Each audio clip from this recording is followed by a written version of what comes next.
আজিৰ এই ভিডিঅ'ত আপোনালোকক খেল মহাৰণ 2023 ৰেজিষ্ট্ৰেশ্যন প্ৰচেছৰ বিষয়ে সবিশেষ দেখুৱাম। প্ৰথমতে আপোনালোকে নোটিছখন চাই লওক। সকলো ছাত্ৰ ছাত্ৰীয়ে খেল মহাৰণ 2023 ৰেজিষ্ট্ৰেশ্যন কৰিব লাগিব। এপটোৰ জৰিয়তে বা ৱেবছাইট এটা দিয়া আছে, সেই ৱেবছাইটত গৈ পেলাই সকলো ছাত্ৰ ছাত্ৰীয়ে খেল মহাৰণত ৰেজিষ্ট্ৰেশ্যনটো কৰিব লাগিব। ইয়াত আপোনালোকে দেখিছে প্ৰথমতে এটা URL দিয়া আছে আৰু এটা QR কোড দিয়া আছে। এই URLটোত ক্লিক কৰি পেলাই আপোনালোকে খেল মহাৰণ যিটো এপ্লিকেশ্যনটো ডাউনলোড কৰি ল'ব পাৰে, নহ'লে QRটো স্কেন কৰিও আপোনালোকে প্লে ষ্ট'ৰৰ পৰা যিটো এপ্লিকেশ্যন আছে সেইটো আপোনালোকে ডাউনলোড কৰি ল'ব পাৰিব। প্ৰথমতে এপটো ডাউনলোড কৰাৰ পাছত আপোনালোকে প্লেয়াৰ ৰেজিষ্ট্ৰেশ্যনত গৈ পেলাই প্লেয়াৰজনৰ ৰেজিষ্ট্ৰেশ্যনটো কমপ্লিট কৰিব লাগিব। কেনেকৈ ৰেজিষ্ট্ৰেশ্যনটো কমপ্লিট কৰিব সবিশেষ মই দেখুৱাই দিম। প্লেয়াৰ ৰেজিষ্ট্ৰেশ্যন কৰিবৰ বাবে আপোনালোকক এখন পাছপোৰ্ট সাইজ ফটো আৰু আধাৰ কাৰ্ড বা পান কাৰ্ড যিকোনো এটা ID প্ৰুফ লাগিব আৰু আপোনাৰ বেংক পাছবুকটো লাগিব। এই তিনিটা ডকুমেণ্ট লাগিব এজন প্লেয়াৰৰ ৰেজিষ্ট্ৰেশ্যন কৰিবৰ বাবে। ইয়াত আপোনালোকৰ দেখিছে যিসকলে এণ্ড্ৰইড এপ ইউজ কৰে তেওঁলোকৰ বাবে খেল মহাৰণ যিটো এপ্লিকেশ্যন দিয়া হৈছে, আৰু যিসকলে লেপটপ বা মোবাইলৰ ক্ৰোম ব্ৰাউজাৰত কৰিম বুলি ভাবিছে তেওঁলোকৰ বাবেও এটা আপোনালোকৰ লিংক দিয়া আছে। আপোনালোকে দেখিছে লেপটপ ভিজিটৰ বাবে এটা লিংক দিয়া আছে। সেই লিংকটো মই ভিডিঅ' ডেছক্ৰিপশ্যনত দি ৰাখিম। আপোনালোকে সেই লিংকত গৈ পেলাই আপোনালোকে লেপটপৰ জৰিয়তে বা মোবাইলৰ ক্ৰোম ব্ৰাউজাৰত আপোনালোকে ৰেজিষ্ট্ৰেশ্যন ফৰ্মখন ফিল আপ কৰিব পাৰিব। এতিয়া মই আপোনালোকক এপটোত কেনেকৈ কৰে দেখুৱাই দিছোঁ। লিংকটোত ক্লিক কৰি দিয়াৰ লগে লগে খেল মহাৰণ দেখিছে আপোনালোকে খেল মহাৰণ বুলি যিটো এপ্লিকেশ্যনটো ইয়াত আহি গৈছে।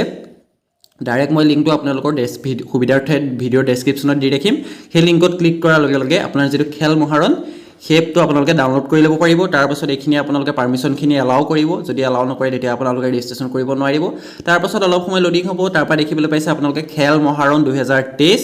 আপোনালোকে দেখিছে player registration search player visit website. আপোনালোকে যদি এপটোত কৰিম বুলি ভাবিছে তেনেহ'লে প্লেয়াৰ ৰেজিষ্ট্ৰেশ্যন যিটো আছে তাত ক্লিক কৰক। তাত ক্লিক কৰাৰ পাছত আপোনালোকে এটা 10 ডিজিট মোবাইল নাম্বাৰ, আপোনাৰ এটা ভেলিড মোবাইল নাম্বাৰ প্ৰথমতে ফিল আপ কৰিব লাগিব। মোবাইল নাম্বাৰটো ফিল আপ কৰি হোৱাৰ পাছত আপোনালোকৰ ডিষ্ট্ৰিক্ট, তাৰপাছত আপোনালোকে এইখিনি GP এইখিনি আপোনালোকে চিলেক্ট কৰি ল'ব লাগিব। এইখিনি মই ফিল আপ কৰি লৈছোঁ। প্ৰথমতে মোবাইল নাম্বাৰটো ফিল আপ কৰি লৈছোঁ। তাৰপাছত আপোনালোকে চিলেক্ট অপশ্যনটোত ক্লিক কৰি পেলাই ডিষ্ট্ৰিক্টটো চিলেক্ট কৰিব। ইয়াৰ পৰা মই দেখিছে ডিষ্ট্ৰিক্টটো চিলেক্ট কৰি লৈছোঁ। আপোনালোক যোনখন ডিষ্ট্ৰিক্টৰ পৰা আপোনালোক বিলং কৰে সেই ডিষ্ট্ৰিক্টখন আপোনালোকে চিলেক্ট কৰিব। তাৰপিছত আপোনাৰ কোনটো বিধানসভাৰ আণ্ডাৰত পৰে আপোনালোকৰ সেইটো আপোনালোকে চিলেক্ট কৰি ল'ব। ইয়াৰ পৰা সহজতে দেখিছে মই ইয়াৰ পৰা যোৰহাটটো চিলেক্ট কৰি লৈছোঁ। তাৰপিছত GPটো আপোনালোকৰ কি হয় এইটো আপোনালোকে চিলেক্ট কৰি লওক। ইয়াৰ পৰা গোটেইখিনি আহি যাব। আপোনালোকে ডিষ্ট্ৰিক্টখন চিলেক্ট কৰাৰ লগে লগে সেই ডিষ্ট্ৰিক্টৰ আণ্ডাৰৰ গোটেইখিনি আহি যাব। তাৰপাছত আপোনালোকে গোটেইখিনি যদি ফিল আপ কৰি হৈ গৈছে তেতিয়া প্ৰচিড অপশ্যনটোত আপোনালোকে ক্লিক কৰি দিব। প্ৰচিড অপশ্যনটোত ক্লিক কৰি দিয়াৰ লগে লগে যিখন আপোনাৰ এপ্লিকেশ্যন ফৰ্মখন ইয়াত এইদৰে শ্ব' কৰিব। দেখিছে আপোনালোকে মোবাইলত যদি কৰে আপোনালোকৰ এইদৰে শ্ব' কৰিব। আপুনি এই এপ্লিকেশ্যন ফৰ্মখন ফিল আপ কৰিব লাগিব। দেখিছে প্লেয়াৰ ID এটা দিয়া আছে। তাৰপিছত full name, father name, mother name, gender, blood group আপোনালোকে এইখিনি ফিল আপ কৰিব লাগিব। যিসমূহত ৰেড ষ্টাৰ মাৰ্ক দিয়া আছে কেৱল সেইখিনি ফিল আপ কৰাটোহে আপোনালোকৰ বাবে কম্পালচৰি। তাৰপাছত ফাদাৰ প্ৰফেশ্যন, মাদাৰ প্ৰফেশ্যন এইখিনি নিদিলেও কোনো কথা নাই, যদি দিব খোজে দি দিব পাৰে। ডেট অফ বাৰ্থটো ফিল আপ কৰিব। তাৰপাছত কমিউনিকেশ্যন এড্ৰেছ, আপোনালোকে কমিউনিকেশ্যন এড্ৰেছটো আপোনালোকে ফিল আপ কৰিব। কেয়াৰ অফটোত আপোনালোকে দিব, ফাদাৰ নেমটো দি দিব পাৰে। হাউচ নং, লেণ্ডমাৰ্ক, ষ্টেট, ডিষ্ট্ৰিক্ট এইখিনি আপোনালোকে চিলেক্ট কৰিব। অ'নাৰ নেম, ষ্ট্ৰীট, লোকেলিটি এইখিনি আপোনালোকে চিলেক্ট নকৰিলেও কোনো কথা নাই যিহেতু তাত ষ্টাৰ মাৰ্ক নাই। তাৰপাছত আপোনালোকে ডিষ্ট্ৰিক্টখন পুনৰ চিলেক্ট অপশ্যনটোত ক্লিক কৰি পেলাই চিলেক্ট কৰি ল'ব। দিছে মই যোৰহাটটো চিলেক্ট কৰি লৈছোঁ। তাৰপাছত যদি পাৰ্মানেণ্ট এড্ৰেছটো চেঞ্জ হয় কমিউনিকেশ্যন এড্ৰেছৰ সৈতে তেনেহ'লে টিক মাৰ্ক যিটো আছে ক্লিক টিক দা আপোনালোকৰ সেইটো বক্সটোত আপোনালোকে টিক মাৰ্ক দি দিব। তাৰপাছত ইয়াত দেখিছে আপোনালোকে ডিটেইলছ অফ স্পৰ্টছ, আপোনালোকে কোনটো খেলৰ বাবে আপোনালোকে ৰেজিষ্ট্ৰেশ্যন কৰিব বিচাৰিছে সেই খেলটো ইয়াত আপোনালোকে চিলেক্ট কৰিব লাগিব। মই কাবাডী আৰু ভলীবল চিলেক্ট কৰি লৈছোঁ। আপোনালোকে বহুতকেইখিনি পাব, ফুটবল পাব, তাৰপিছত গোটেইখিনি পাব আপোনালোকে। ইয়াৰ পৰা আপোনালোকে যোনটোৰ বাবে আপোনালোকে ৰেজিষ্ট্ৰেশ্যন কৰিব খোজে সেইকেইটা আপোনালোকে টিক মাৰ্ক দি ল'ব পাৰিব। দেখিছে ইয়াত এথলেটিক্সো দিয়া আছে, 100 মিটাৰ 200 মিটাৰ এইখিনিও দিয়া আছে। তাৰপাছত আহিব আপোনালোকৰ এডুকেশ্যন ইনফৰমেশ্যন, আপোনালোকৰ school name, class name, contact number, তাৰপাছত আপোনাৰ ইনষ্টিটিউট, আপোনাৰ এড্ৰেছটো অৰ্থাৎ আপোনাৰ স্কুলখনৰ এড্ৰেছটো আপোনালোকে ফিল আপ কৰিব লাগিব। বেংক ডিটেইলছ ফিল আপ কৰিব লাগিব, একাউণ্ট নাম্বাৰ সেইখিনি ফিল আপ কৰি পেলাই আপোনালোকে ছাবমিট অপশ্যনটোত ক্লিক কৰি দিব।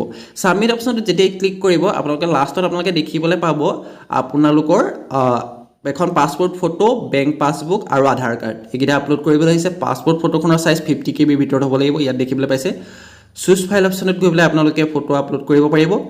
ইয়াত দেখিছে আপোনালোকে পাছপোৰ্ট ফটোখনৰ চাইজ দিয়া হৈছে 70 KB ভিতৰত, 70 KB হ'ব লাগিব। বাকী ডকুমেণ্টখিনি আপোনালোকে 200 KB ভিতৰত JPG নহলে PDF ফৰমেটত আপোনালোকে আপলোড কৰিব পাৰে ডকুমেন্টখিনি আপোনালোকে আপলোড কৰি ল'ব তাৰ পাছত I agree অপচনটোত ক্লিক কৰি পেলাই যেটো সাবমিট আছে লাষ্টত ফাইনাল সাবমিট অপচনটোত ক্লিক কৰিব অলপ সময় লোডিং হ'ব ওয়েট কৰিব আপোনালোকে তাৰ পাছত দেইছে অলপ সময় মোৰ লোডিং হৈছে তাৰ পাছত এই দৰি আপোনালোকৰ যিখন ৰেজিষ্ট্ৰেচন কাৰ্ডটো আপোনালোকৰ জেনাৰেট হৈ যাব দেখিছে আপোনালোকৰ ৰেজিষ্ট্ৰেচনটো সাবমিট কৰি দিয়াৰ লগে লগে আপোনাৰ যিখন ৰেজিষ্ট্ৰেচন কাৰ্ড হেখন জেনাৰেট হৈ গৈছে এখন আপোনালোকে স্ক্ৰিনশ্বট মাৰি ৰাখিব পাৰে দিছে এই দৰে আপোনালোকৰ ৰেজিষ্ট্ৰেচন আইডিৰ পৰা আৰম্ভ কৰি গুটেইখিনি ডাটা ইয়াত শো কৰিব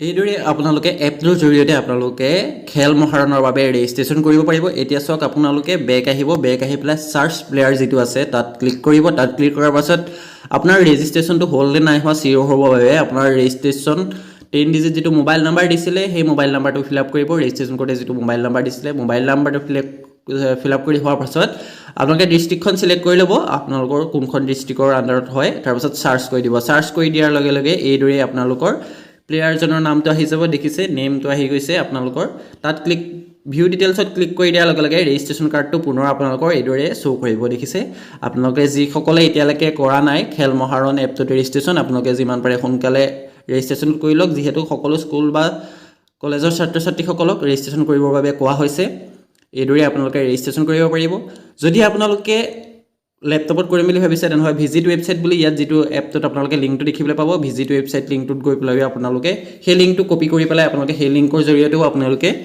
খেল মহাৰণ যেটো আছে ৰেজিষ্ট্ৰেচন হেতুত ৰেজিষ্ট্ৰেচন কৰিব পাৰিব সুবিধাৰ্থে মই ডাইৰেক্ট লিংকটো মোৰ ভিডিঅ ডেসক্ৰিপচনত দিয়া আছে আপোনালোকে সেই লিংকত ক্লিক কৰি দিয়াৰ লগে লগে ডাইৰেক্ট আপোনালোকে ল্যাপটপৰ আপোনালোকে লগইন কৰি ল'ব পাৰিব লিংকটো মই ভিডিঅ ডেসক্ৰিপচনত দি ৰাখিম ইয়াত দেখিছে আপোনালোকে ওয়েবসাইটত কৰিলে আপোনালোকৰ এইদৰে শো কৰিব আপোনালোকে ক্ৰোম ব্ৰাউজাৰটো আপোনালোকে কৰিব পাৰিব মোবাইলত যদি কৰো বুলি ভাবে ৰেজিষ্ট্ৰেচন অপচনটো আপোনালোকে দেখিবলৈ পাব নহলে আপোনালোকে সাৰ্চ কৰো বুলি ভাবিলো সাৰ্চ কৰিব পাৰে ইয়াত সাৰ্চ অপচনটো ক্লিক কৰি পেলাই আপোনালোকে সাৰ্চ কৰিব পাৰে মই পুনৰ আকৌ এবাৰ ইয়াত ওয়েবসাইটত কেনেকৈ সাৰ্চ কৰিব দেখুৱাই দিছো সাৰ্চ কৰি দিয়াৰ লগে লগে পুনৰ একেই প্ৰসেছ আপোনালোকৰ মোবাইল নাম্বাৰ আৰু আপোনালোকে যিখন ডিস্ট্ৰিক্টখন আপোনালোকে সিলেক্ট কৰিব লাগিব মোবাইল নাম্বাৰ ডিস্ট্ৰিক্টখন সিলেক্ট কৰি লোৱাৰ পাছত আপোনালোকৰ নেক্সট যেটো সাৰ্চ অপচন যেটো আছে সাৰ্চ অপচনটোত আপোনালোকে ক্লিক কৰি দিব মই ডিস্ট্ৰিক্টখন সিলেক্ট কৰি লৈছো দেখিছে আপোনালোকে তাৰ পাছত মই সাৰ্চ কৰি দিছো সাৰ্চ কৰি দিয়াৰ লগে লগে দেখিছে এই দৰে আপোনালোকৰ প্লেয়াৰৰ আপোনাৰ ডিটেইলছ খিনি শো কৰিব ভিউ অপচনত আপোনালোকে ক্লিক কৰি দিয়াৰ লগে লগে যিখন ৰেজিষ্ট্ৰেচন কাৰ্ডখন পুনৰ আপোনালোকে ওয়েবসাইট বা ক্ৰোমত আপোনালোকে ক্ৰোম এপত আপোনালোকে